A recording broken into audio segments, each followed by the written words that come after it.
I got the best team in kitchen today because you know what? Throughout the entire show, we are going to have all of the boys, Graham, Raul, and myself cook some of the meals from yesteryear, from our childhood, and I think this is such a nostalgic day to do that. So for me, the first dish that I ever learned how to make was the good old mince curry and a bit of rice as well. It's my first dish. I think it's something so cool because I remember coming home from school after soccer practice and having a mince curry ready for my mom.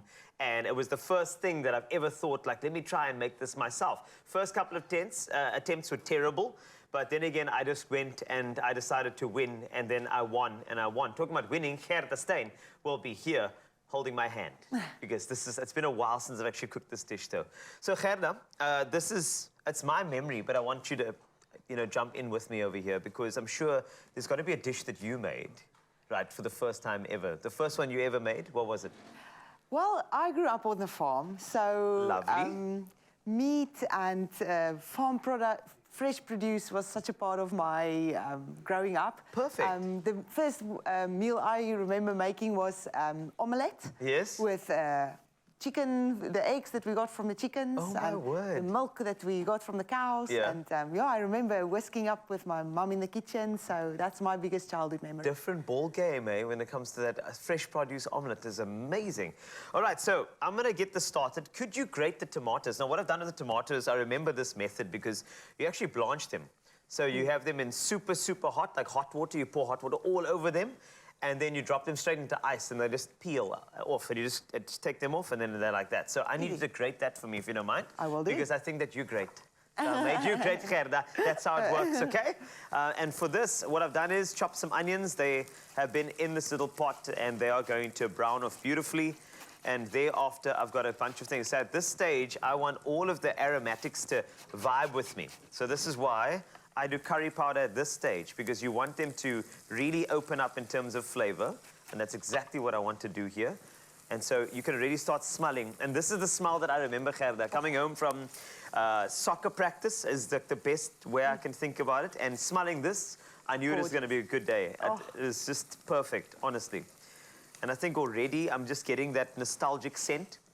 Can't wait to try it. Yes, I'm already just feeling all the way back in the day, the way they, the mom in the kitchen doing this, it was just wonderful. And I love sharing these memories. Now, when it comes to ultra marathon running, a mince curry, would you recommend that for maybe just a bit of a warm-up or, some sort of a pre-race snack?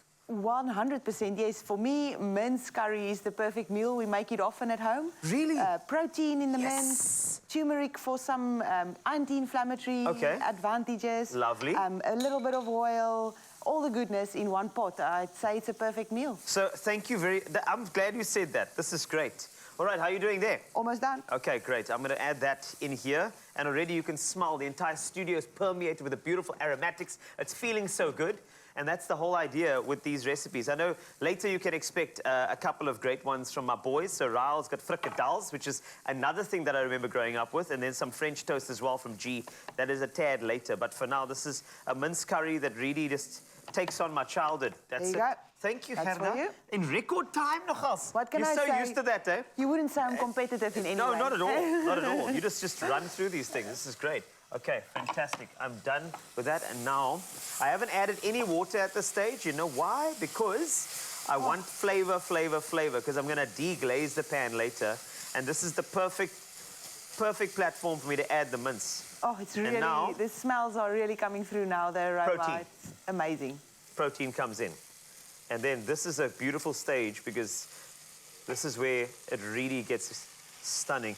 And I can tell you, I'm even getting messages from my control room that they're smelling it from up there. They're smelling, their childhood. And you must forgive me because these smells are going to come through in the best way. They really are. We're going to have many viewers making curry mince tonight, I can tell you that. Actually, I wanted to ask you this because, I mean, an ultra marathon is no joke, man. And also breaking a record. So what was the celebratory dish for you? Like, what did you eat straight after? I know you like electrolytes, but like, what was the dish that really you ran after all of this and all the press came over you, Gerda, and then you got a moment to yourself? What was that meal that you ate? Well, I know I'm cooking food now, but I can say in all honesty, my celebratory Yes? dish was in a liquid form. So, Oh, yes. Oh, okay, that makes a lot of sense. It was okay. You can use your imagination. I don't know what you're talking about. This is crazy. But you know what? I think that it's let's just say that the celebratory dish was. It had helped you. It helped you celebrate. It helped you focus on the next one. Relax. Yes. And I know for your next one, you're probably going to be breaking more records. But Gerda, we're so proud of you, and we're so happy to have you here and to actually just connect with you and just see what type of humility it takes to be an athlete like you.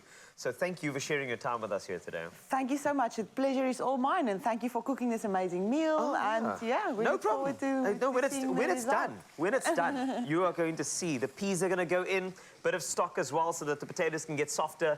And then if you want to get any of the ingredients, in fact, everything is over there. I've put it on from my childhood to expressoshow.com. Please go click on there and give it a shot. And if you make it at home, a little nostalgia for me, please send a picture, 063-408-8863. I'd love to see it. I'm going to continue here.